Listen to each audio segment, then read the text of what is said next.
Welcome to The Stacks, a podcast about books and the people who read them. I'm your host, Tracy Thomas, and today's guest is author and poet Destiny O. Birdsong, whose most recent book, Nobody's Magic, is a triptych novel that centers around the lives of 3 Black women with albinism in Shreveport, Louisiana. We talk today about the pressures of representation, the many manifestations of grief, and Destiny's own ever-evolving relationship with her albinism.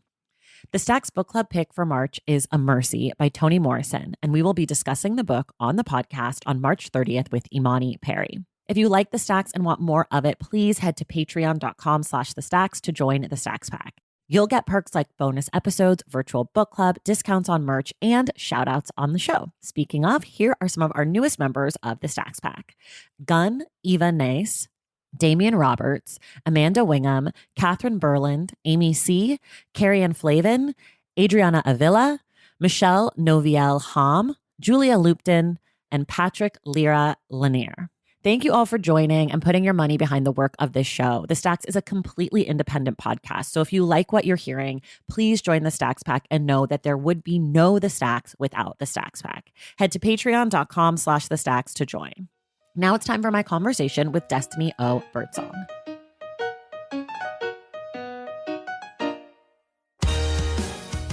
All right, everybody, I'm very excited today. I'm talking with Destiny O. Birdsong, the author of Nobody's Magic. Destiny, welcome to the Stacks. Thank you so much for having me. I'm so excited to be here.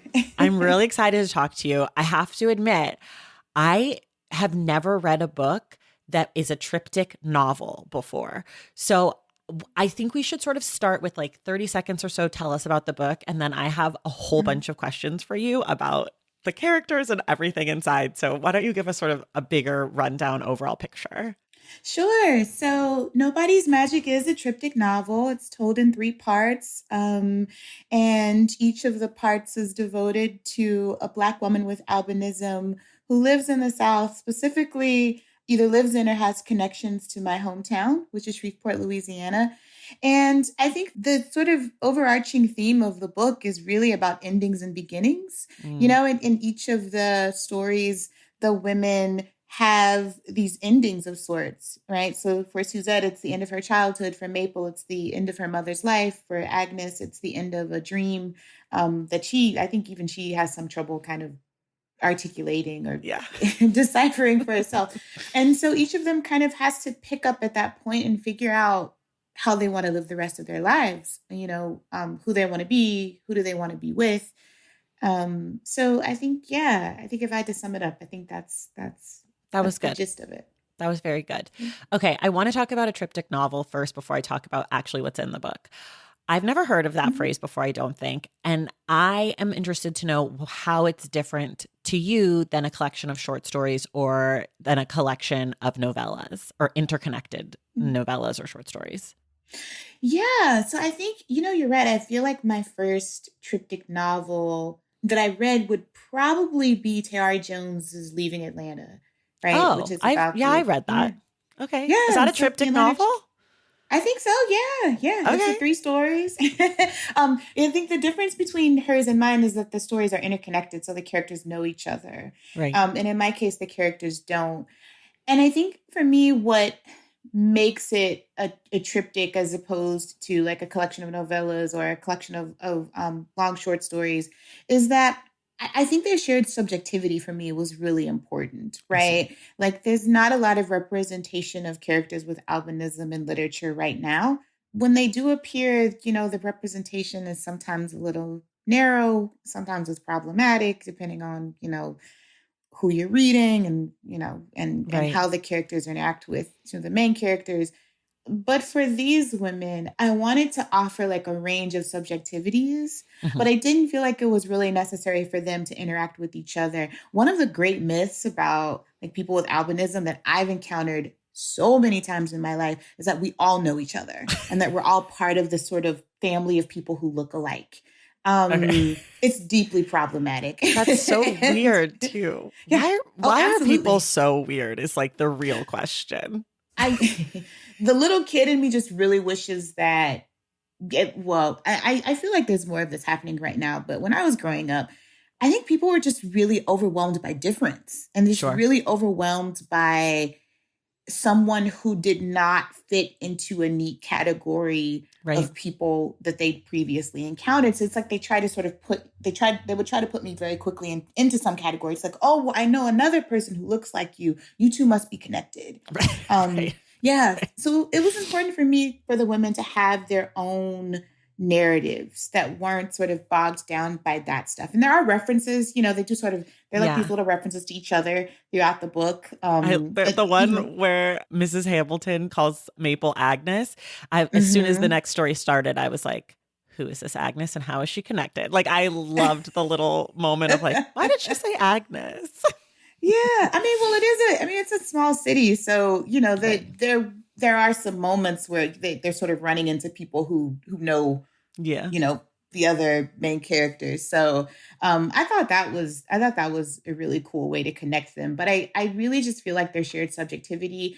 I wanted it to end there because I wanted them to be three drastically different people, and I wanted their narratives to be shaped by who they were individually as Black women with albinism, but also as these hopefully really interesting, definitely super complicated women. Yeah. So yeah. Okay, I have a lot of questions for you. And I think I want to start here because this is the thing that I am the least interested in, but I think that people will probably be the most interested in and are probably the most boring questions for you. So forgive me for being boring. But I want to start with albinism because you are a person with albinism, and as are the three characters in the book. And I'm wondering like how much responsibility you felt or feel in telling these stories because so few people, as you sort of mentioned, know people with albinism. And so like there's this representation of like destiny, you must carry the weight of our people on your shoulders. And like in your acknowledgments, I'm just going to read what you said because I'm the person who loves to read acknowledgments and gets to quote them in interviews like a real like asshole. This is real pretentious, but you say you're thanking God is who you thank first. And you say, thank you for this journey, which has helped me better understand myself and women like me in ways I didn't know I was not understanding. So I guess the first part of the question is like, what's the responsibility you feel? And then the second part of the question, which is what I'm more interested in, is what were you not understanding that you've come to understand? That's a great question. Also, I am totally the person who flips to the acknowledgments. I want to know who you know. Me too. I love it. Yeah. I Yeah. like I to want to know save who it you for know. the end. I'm like, as soon as I finish the book, Mhm. I'm like, get so excited to read the acknowledgments. I want to know who helped you. I want to know who inspired you. I want to know Yeah. who you love most in your life, especially with the Mhm. debut, because I feel like you thank more people. I feel like when people get to their like sixth book, it's like, thank you to my Mhm. mailman. And I'm like, okay, your mom's probably mad at you, but sure. Yeah, they do get shorter. I mean, this is my second book, Your so second book, and but your it's first novel, because your yeah, first book yeah, was yeah. poems. Yeah, yeah. And the acknowledgments are way shorter. I think there's like 4 or 5 pages in the poetry collection. And I Yeah. was like, I'm not doing that this time. I do feel like they get progressively shorter. Um, but so the sense of responsibility. So there's another part in the acknowledgments where I talk a little bit about this, about the fact that like in spite of the fact that I deeply understood that this was important work, like I knew that I couldn't tell every story. Like I Right. can't, like that's just not possible. Albinism happens in every racial category in the world, Mhm. right? And even if I were to sort of just like try to stick to my own little corner of like Black women living in the South, Yeah. I still Still can't. can't do Yeah, it. like yeah, I still can't tell the whole story. But what I did feel responsible for doing was creating characters, like I said, who are complex and who I hope are interesting, whose lives are certainly impacted by their condition, but it's not limited to that. Because Mm. that's the thing that often disappointed me when I saw characters with albinism in literature. It's like their condition was like first and foremost. Right. And like that dictated what the narrator had to say about them. It dictated what the characters said to them, how the characters treated them. And yes, like that is a part of these triptychs, but it's not the only thing there. So what I felt responsible for offering was nuance. Mm. I also, because people are really people's reactions to Agnes are interesting. Agnes isn't a very likable person, Sure. and I didn't like her when I was writing her, but she interested me, and so I kept going. And I'm glad that she's not perfect. Mm. Because that kind of cultural work, I mean, it certainly has happened in Black American literature, like, since the narratives of enslaved people, right? That you had to sort of do this work of humanizing yourself to your Right. reader. Like, yes, Right. I'm a person, I'm good, I'm reliable, I'm responsible, I'm God-fearing. I think that's important work, but I didn't want to have to sacrifice nuance for that. And Right. so I felt, yeah. And so that became a responsibility. I can't say I started off that way because, again, I didn't like Agnes either. I was like, I don't know what I'm going to do with this character who keeps talking to me. Right. But yeah, but that sort of became a part of what I wanted to achieve.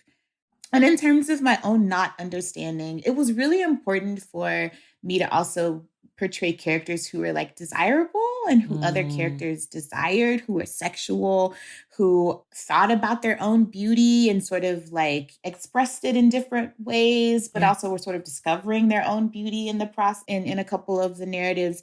And I think that is one of the things that I'm still working to understand is like, where does my beauty fit into the larger conversations about beauty, about like Mm. physical beauty? I don't think that's the only important thing, I don't want to sort of like make it seem like it's really important for me to be seen as beautiful, but it's important for me to understand my own beauty. And so Sure. that's what I wasn't always understanding. And I'm still working to understand, if I'm being honest.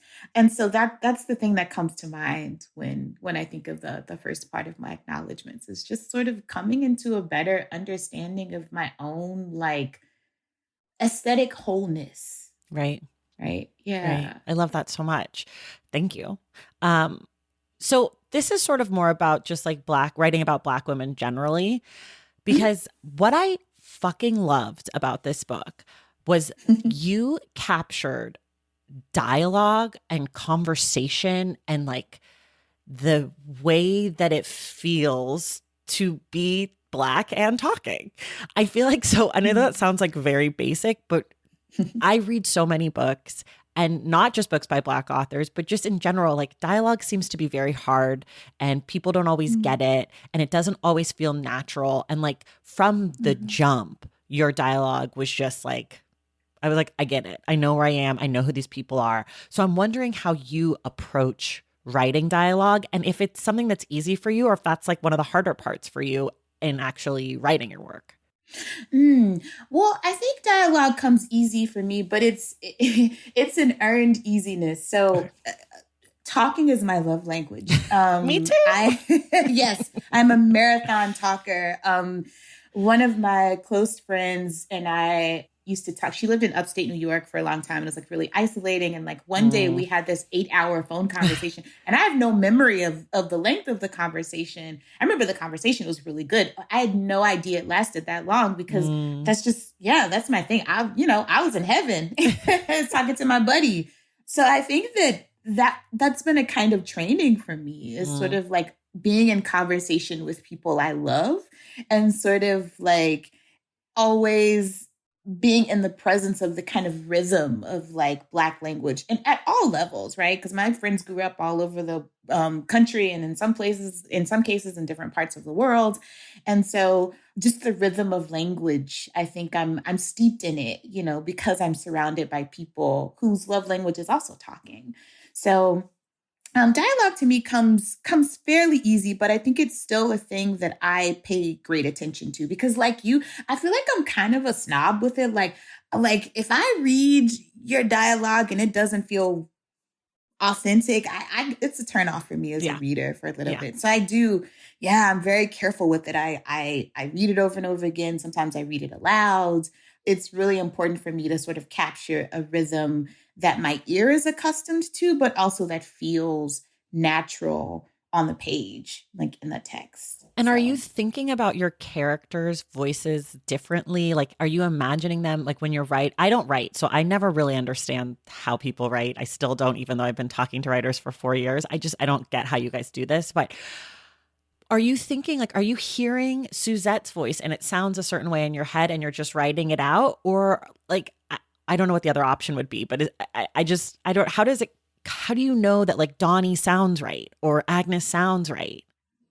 Yeah, well, I actually don't know how it's done either, to be honest with you. Like, I know how I do it.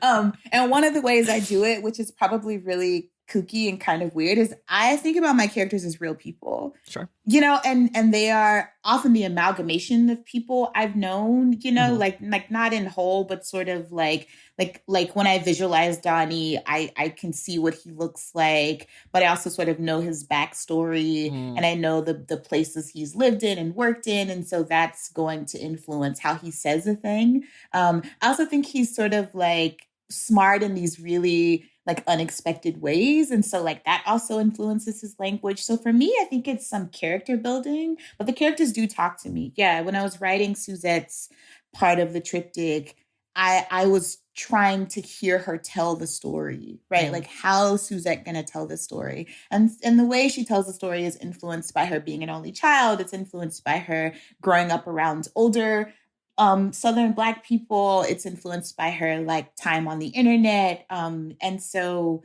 I'm sort of thinking about those things as I'm crafting speech. And also as I'm crafting like the narrative. And so but I think it's easier when I think of the characters as like fully fleshed out people. Like I know what they look like, I know how they wear their hair, I know what their clothes are like. And so that for me kind of makes it a little easier to sort of, you know, determine like how Donnie's gonna sound, or Suzette or Maple, who's like been to college, but is also like, you know, yeah. Love Maple. We're gonna talk about Maple in a second. I should have started with this maybe, but like, how do the ideas for the stories come to you?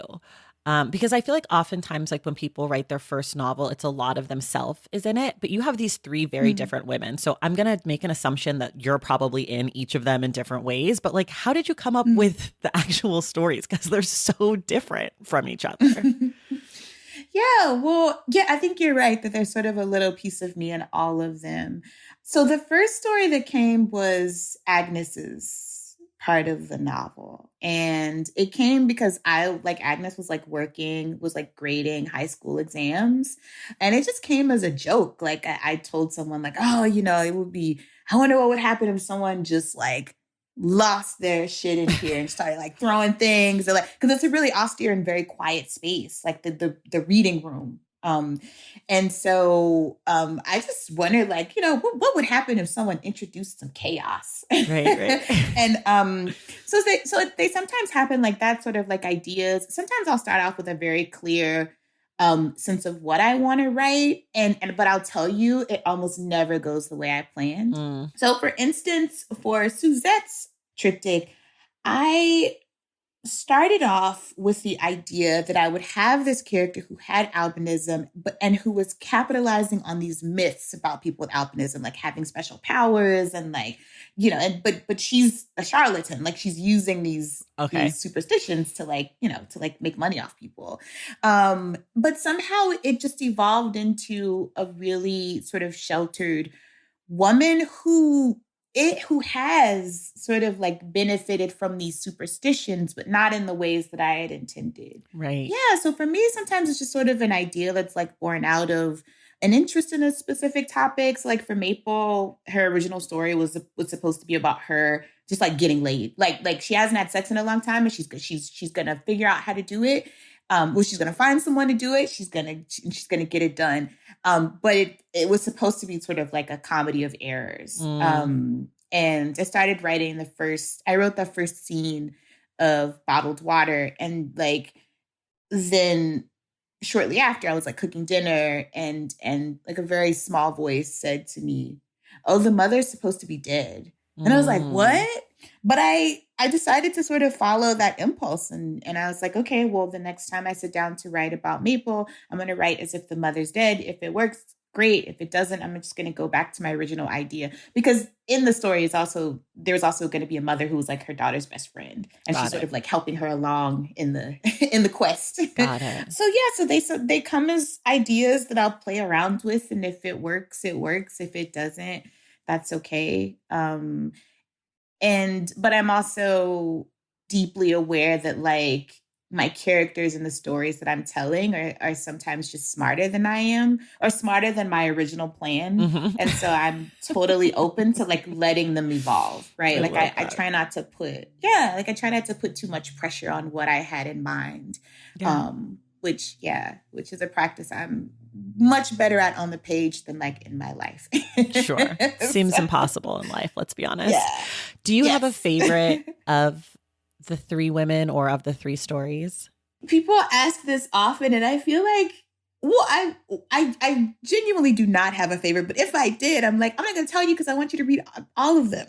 Okay. But, You don't have to tell us, but I'm going to tell you which one was my favorite. yeah. I loved Maple's story Mhm. so much. I think for me, and I've talked about this a lot on the show, I am obsessed with grief right now. I think a lot of Mm. people are living with it and maybe they don't know that that's what they're experiencing. I lost a parent about 10 years ago. And ever since then, I think about grief all the time, not in like a sad, depressing way, but just like it's something that I think about because I don't think we're taught about it. And what I Mhm. loved about this story is how Maple was experiencing grief and people were talking to her about it. And she sort of was like unable to understand or hear a lot of what was being said to her about grief, which I just think is like one of the most realistic depictions of grief that I've ever read. And like you have these a Mhm. few lines, like there's one line where I think someone says something like, you know, when someone dies unexpectedly or early, it's just like all of a sudden everything is set in stone, like with your Mm. relationship with them, you know, and like that you can't Mhm. go back and have that conversation. And then there's another line where someone says that a person died before you were done loving them. Um, Mm. Another moment that I just like was like, ugh, I'm getting chills right now just talking about it. And so for me, not that I loved Maple more than any of the other women, but just I loved what you as the author were talking to us about and how you were talking about grief, because you weren't like, oh, this person is sad and crying every day. Like, you know, Maple had all sorts of emotional reactions or non-reactions or behaviors that were like weird. And you're like, what the fuck? Mhm. What are you doing? And so I'm Mhm. wondering, like, Mhm. sort of how you are thinking about grief, how you were thinking about Maple, you know, without spoiling anything, but just sort of Mhm. how you came to want to write about grief. Mhm. Yeah, well, I think that this may be a weird place to start, but I have long been like a crime TV junkie. Okay, same, same, Um same. Great.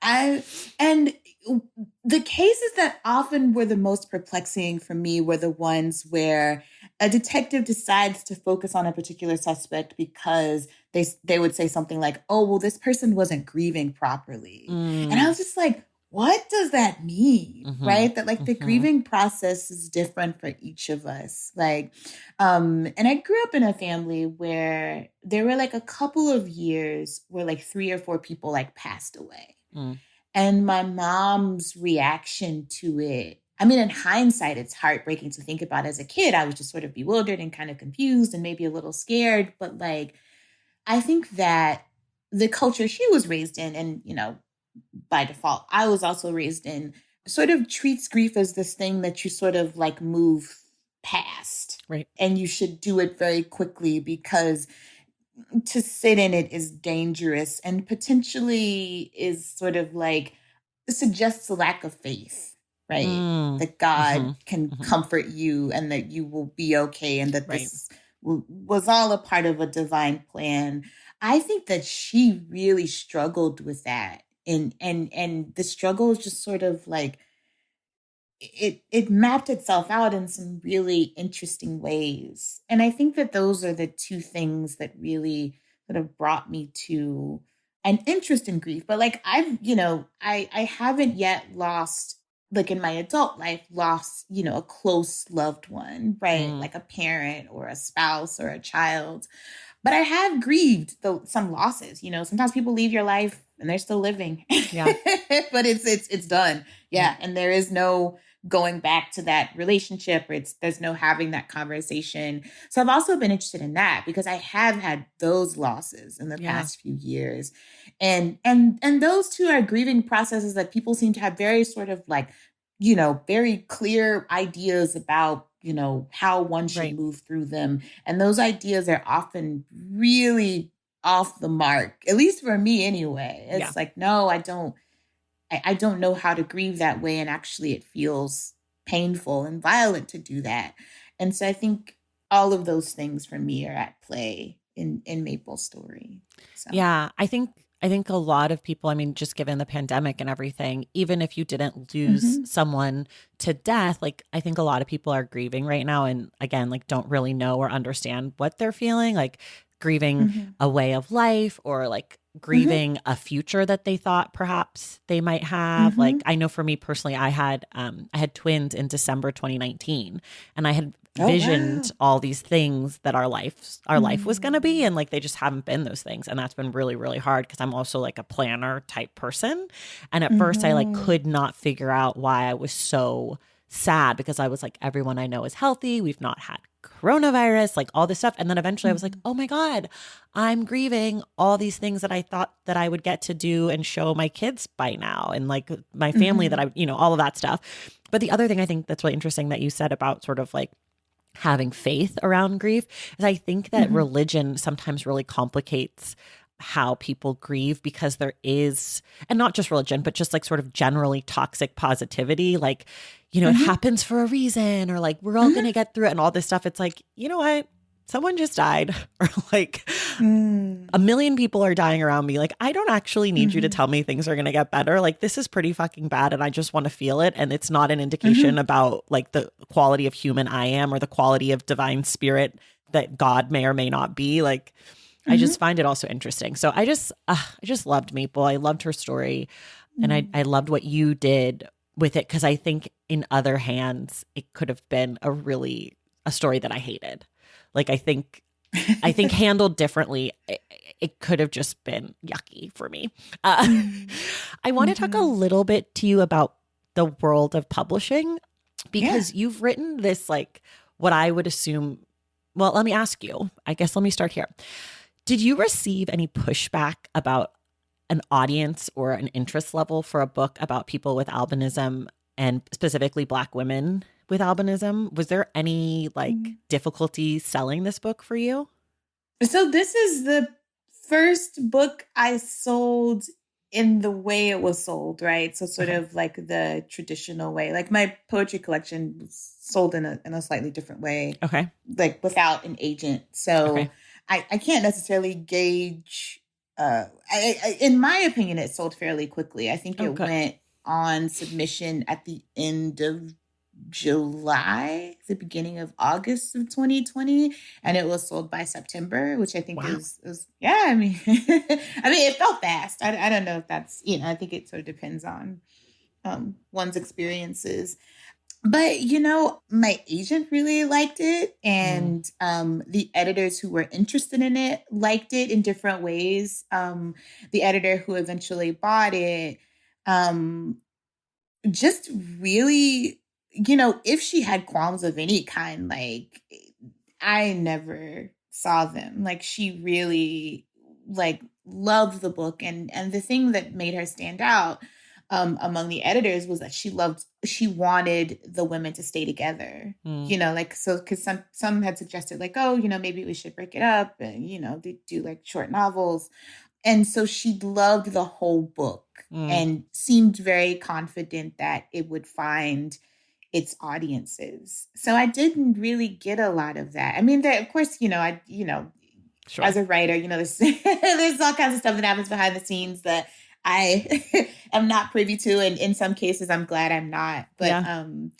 yeah, but no one at my agency or the press like voiced any of those qualms. Everybody was excited about it and has championed it like I think pretty heartily. Good. for lack of a better word. I love that because I think it's a really good book, but I feel like I've heard so many Thank stories you. of people talking about how like, oh, it was hard to sell or whatever because it's like a niche topic or like, and also I think the women, not that I think that it's niche, but like, you know how publishing is. You hear these stories of like, you know, I think Disha Philia talked about how like nobody wanted to publish her book about Black church women. I'm like, that's like not even niche. That's just like a ton of people. Right. But like that's sort of like how, audience. you know, so like that's sort of how like Black stories are handled is like, oh, this is not universal or whatever. Not that anything's universal, et cetera, et cetera. And I found your characters to be so unapologetically Black and Southern and like so specific in a way that I just like ate up. And so I was wondering if any of that like specificity, if people who were in the process of making the book, if you got pushback, but it sounds like you didn't. And so that it makes me very happy. Would you talk a little bit about Shreveport as a character or as like sort of this fourth woman in your stories? Because I definitely felt like Shreveport was there. Maybe not a woman, maybe just a place is probably, I don't need to genderize a place.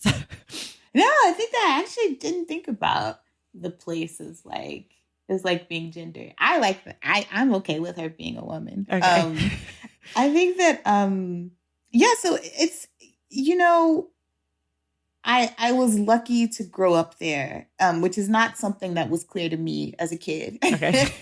You know, sometimes you're bored. You're like, oh my gosh, I want to go to Six Flags anywhere but here. Right. But it's an interesting place because it really sits at this like crossroads of the South, right? So it's like really close to Texas.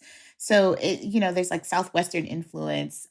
And it is also, you know, a city in Louisiana, which has its own very distinct Southern culture that's like French and Spanish influenced and French Canadian influenced. And so it has some of that. And then it's also a city in the deep South, you know, but it is also a city that is close to the Mid-South. Like I want to say that Shreveport might be slightly closer to Memphis than it is to New Orleans. Oh, wow. So it really was a confluence of cultures, you know, and I don't think I appreciated that as a kid, but as an adult, putting these women in that place like worked really well. And you know, I wish I could take credit for it, but it was really just a matter of like, where will they be safe? Right. As representations of Black women with albinism, right? Like, so, you know, and that's a place filled with people I love. And for them, it's a place filled with people who love them. And so like, it felt like the right thing to do. But in the process of writing the book, the city sort of lent itself into the stories in some really profound ways because of the kind of city it is. Yeah, I love it. Let's take a quick break and then we'll be right back. Valentine's Day is upon us and I've got love on the brain. Love for books. Duh, of course. Hello. Did you forget what podcast you're listening to? I love bringing you all great reads, exclusive author interviews, and behind the scenes book gossip. But I can only do that with your support over on Patreon and Substack. Our Stacks Patreon community, also known as the Stacks Pack, is where you can go for book club meetups, a private, very active Discord, and a year-long mega reading challenge to help you achieve all your reading goals. Plus, you also get that monthly bonus episode. Now, over on the Substack, you can subscribe to my newsletter, Unstacked, where I keep the book conversations going. I also give you a healthy dose of sports and pop culture, definitely some hot takes happening over there. And again, that bonus episode. If you don't have a few dollars to spare, don't worry. There are free options on the Substack and the Patreon to get you a little extra Stacks magic. Making this podcast is a total team effort, and by supporting my Patreon and my Substack, you allow me to support my amazing team that makes the show possible every single week. So if you or your friends are looking to meet other book lovers and support this indie podcast, come hang out with me on Patreon, Substack, or both. I would love to have you. And since we're talking about love, you can gift subscriptions to the Patreon and the Substack for that special reader in your life. For the Stacks Pack, head to patreon.com/thestacks. And for the newsletter, head to tracythomas.substack.com. And also, there are links to both in the show notes. Okay, See you in the stacks. All right, we're back. It's time to talk process. This is my favorite section of these interviews. How do you like to write? Where are you? Is there music? Are there snacks and beverages? How often? Rituals? Kind of set the scene for your writing. Oh, and if it's different when you're writing poetry versus writing prose. No, it's not. I was working on this book while also finishing up edits for Negotiations, which is the poetry collection. And often what I do is just sort of like trade off. So it's like if I have like a 3-hour block of writing. So I'll say up front that like I typically don't write for more than a few hours a day because at some point I think it was a philosophy grad student that I was going to school with said that after hour 4, the quality of the work goes down. So you may have the energy to produce the work, but after hour 4, like that intense work that's happening in your brain just starts to diminish. And so you're not getting, you're getting pages, but you're not getting quality pages. And I found that to be true. I feel like it was truer after she said it because it gave me permission to do less. But I often sort of break it up. Like I might spend an hour working on a poem and then an hour writing prose and then sometimes an hour like doing research or just sort of like just doing something else that's writing related, but not necessarily like, fingers to keyboard. So I can do the same, I can, in one sitting, I can write in several genres, but I am not a coffee shop writer. And that was such a thing in grad school. People would sort of go and hang out. I cannot do that. I have to be, it has to be complete quiet. I often write late at night. I'm a night owl. I've been that way since I was a kid. Because it's just, I feel very like, it's like I'm the only person awake. I know that's not true, but it's sort of, I just feel, right? Like, I feel like I'm getting the jump on something while everyone is sleeping. So usually very late at night at home, it's very quiet. I have to be very warm. So I will have like blankets on my, I might have blankets over my legs. I have these booties that are rice filled and I can put them in the microwave. Yes. I have a neck thing like that. Yeah, I love it. Yeah. It's one of my favorite things.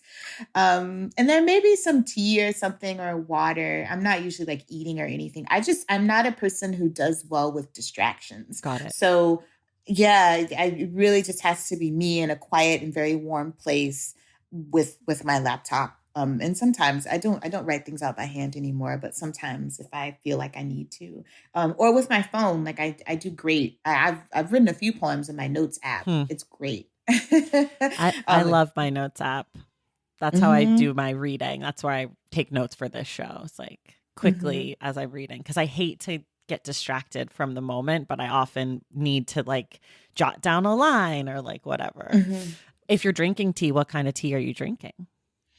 Usually it's something caffeine free. My body does not work well with caffeine. It feels like I'm on like, I don't know what it feels like from experience, but I imagine it's like what my body might feel like on amphetamines or something. Okay. It's like I'm jittery and I can't really focus, but I also can't sleep. It's a mess. So usually something, something decaf. I don't think this tea is decaffeinated, but I have fallen in love with Thai tea.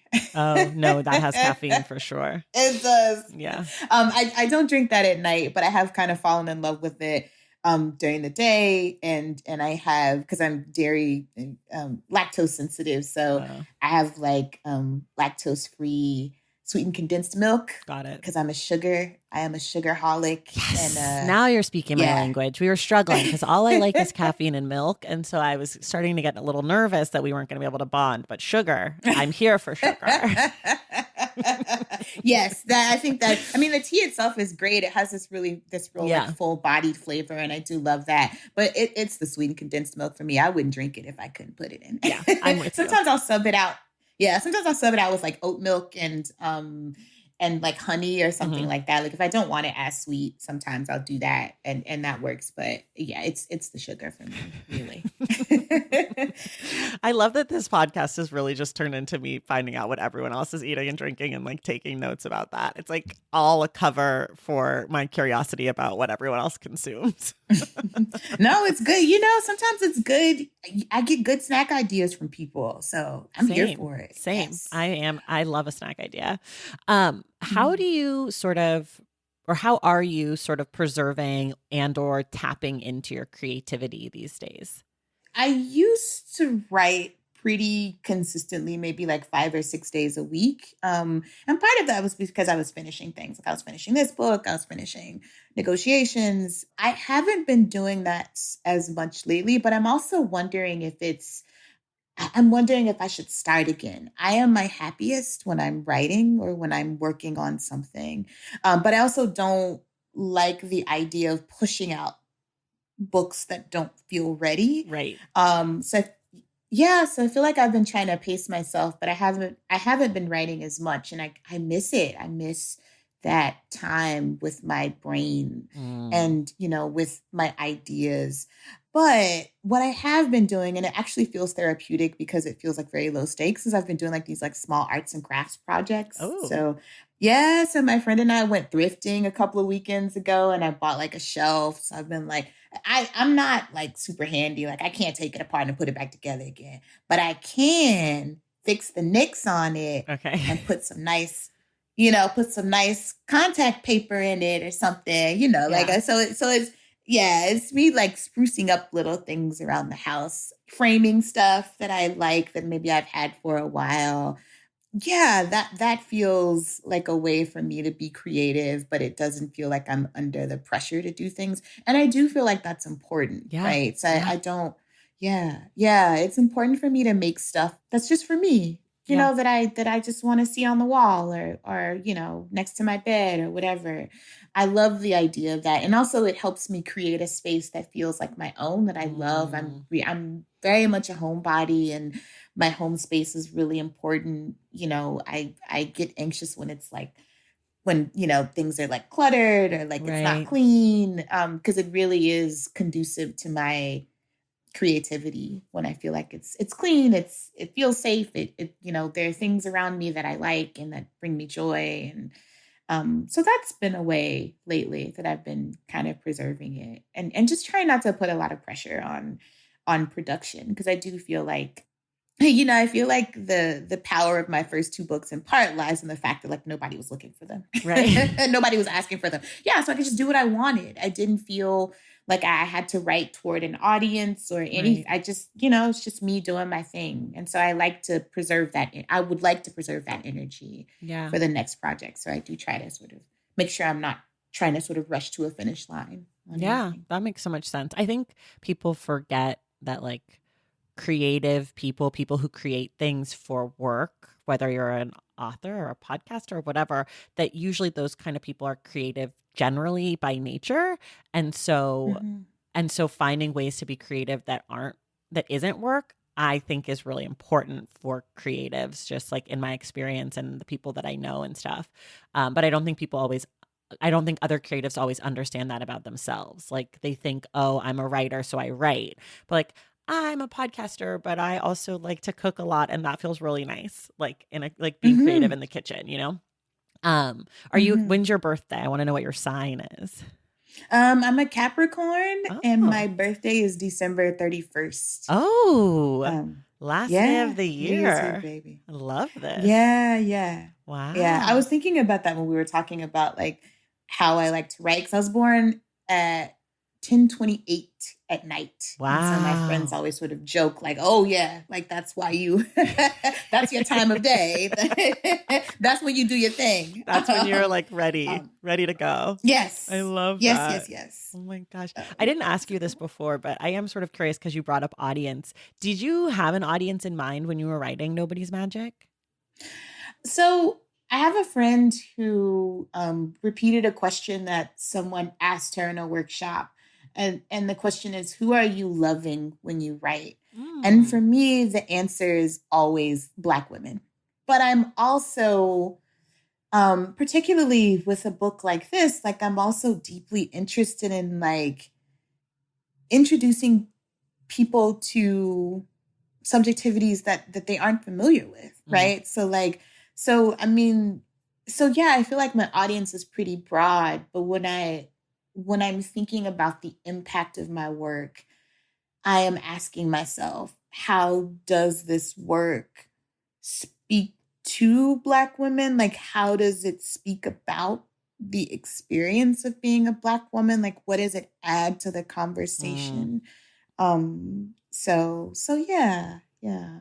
I like that a lot. I like that framing of who are you loving. Mhm. Okay, this is very important. You have a PhD, so this record or this answer will go on your permanent record. What's a word you can never spell correctly on the first try? Sometimes it's like really simple words because I'm so used to like autocorrect. Mm. Sometimes committee gets me, like Oh. too many M's, too many, how many T's. How many E's? That also, yeah. Like that also kind of tripped me up because I live in Tennessee. And so for a while, that was kind of like, but now I know it's like two N's, two S's, two E's. Like, I have a mnemonic device for it now. Got But it. usually words like that, when there's sort of like an unspecified or sort of unpronounced number of Yeah. letters that are the same. Yeah. Yeah. So yeah, Okay, yeah. good. That's how the Mm. multiples always get me. But recently someone said occasionally, and now I refuse to look it up because I want to try to spell it correctly, but I know that I cannot. And so it's just sort of been sitting on the front of my brain occasionally. I'm like, there's multiples somewhere, but not everywhere, I think. I don't know. Um, Yeah, I can't remember how many S's are in it now that you brought it up. yeah, it's a hard one. Oh. That's a really Oh um, my goodness, yeah. your book's been out in the world for like a month. I think like Mm-hmm. today, actually, the day we're recording. Mm-hmm. Who's the coolest person to express interest in your book, or who's the coolest person you've heard from about your book? Tondo Hopa, who's a South African Black woman with albinism, who's like a model and a human rights advocate, a lawyer. She does all the things. But she reached out and was like, I'm really excited about your book and I really appreciate the ways.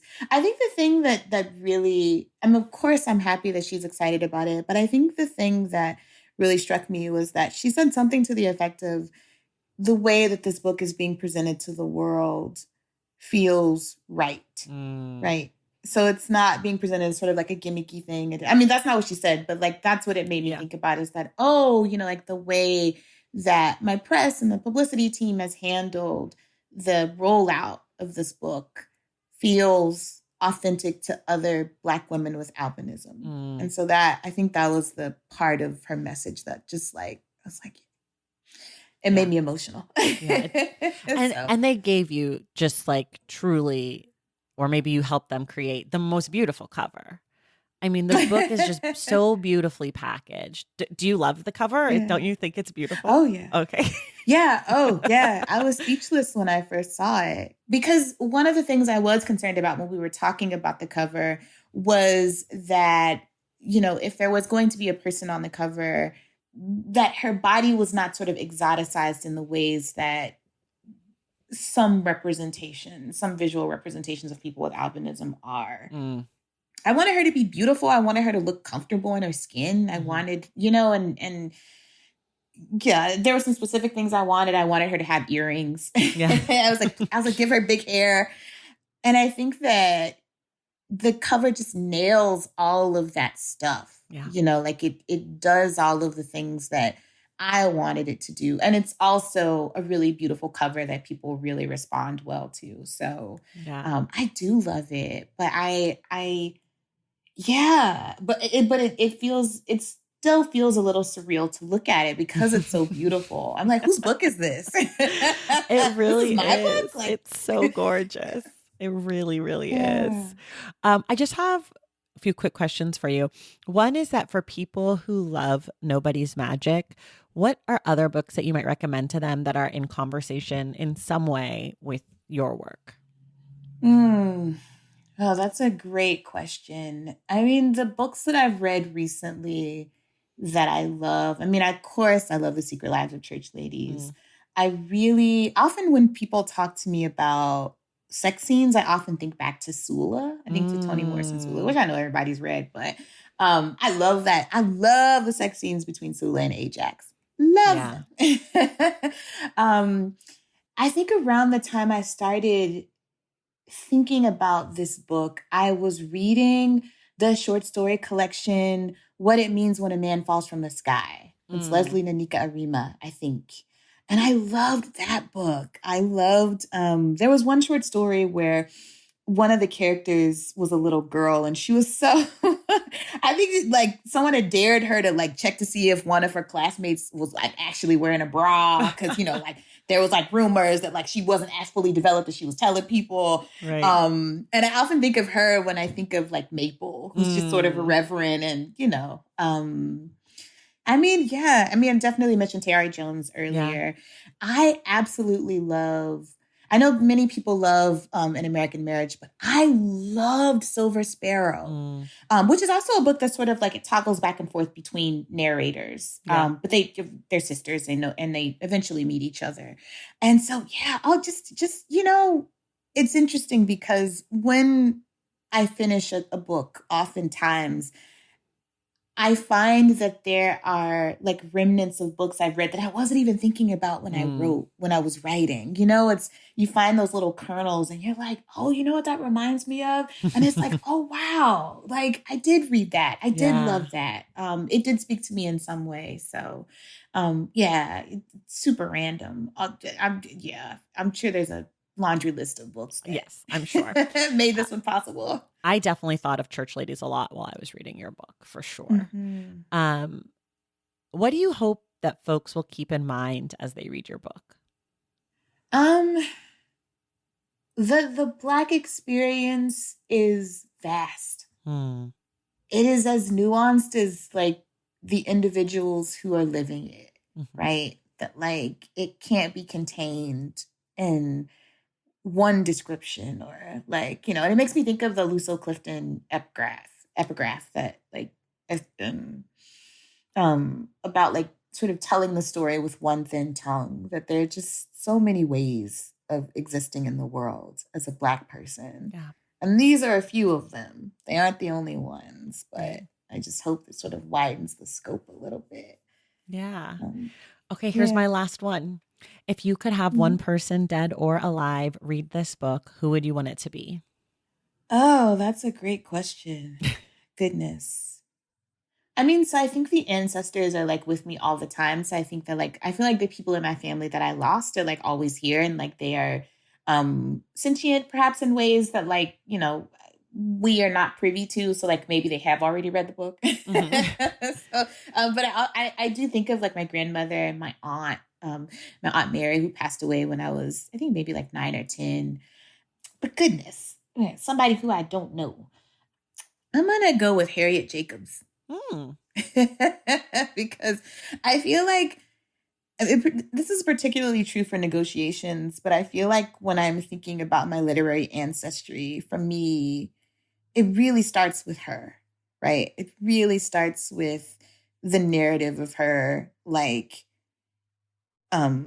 sexual abuse and her real determination to escape and like PTSD, which I presume didn't have a name in her time, but like all of the parts of her narrative like speak to my lived experience and sort of like, and I hope I am doing it justice, but I feel like I'm writing in a tradition that she started in many ways. I love that. That's a great place to wrap up today. Everyone at home, go out and get Nobody's Magic by Destiny O. Birdsong. You can get it wherever you get your books. It has an audiobook. It has a physical book. You can get it from your library. You should do it with your book club. If you live in my neighborhood, you might find a bonus copy in my little free library. It's everywhere. It's out there. Destiny, thank you so much for being here. It was such a pleasure. Thank you for having me. Thank you. And everyone else, we will see you in the stacks.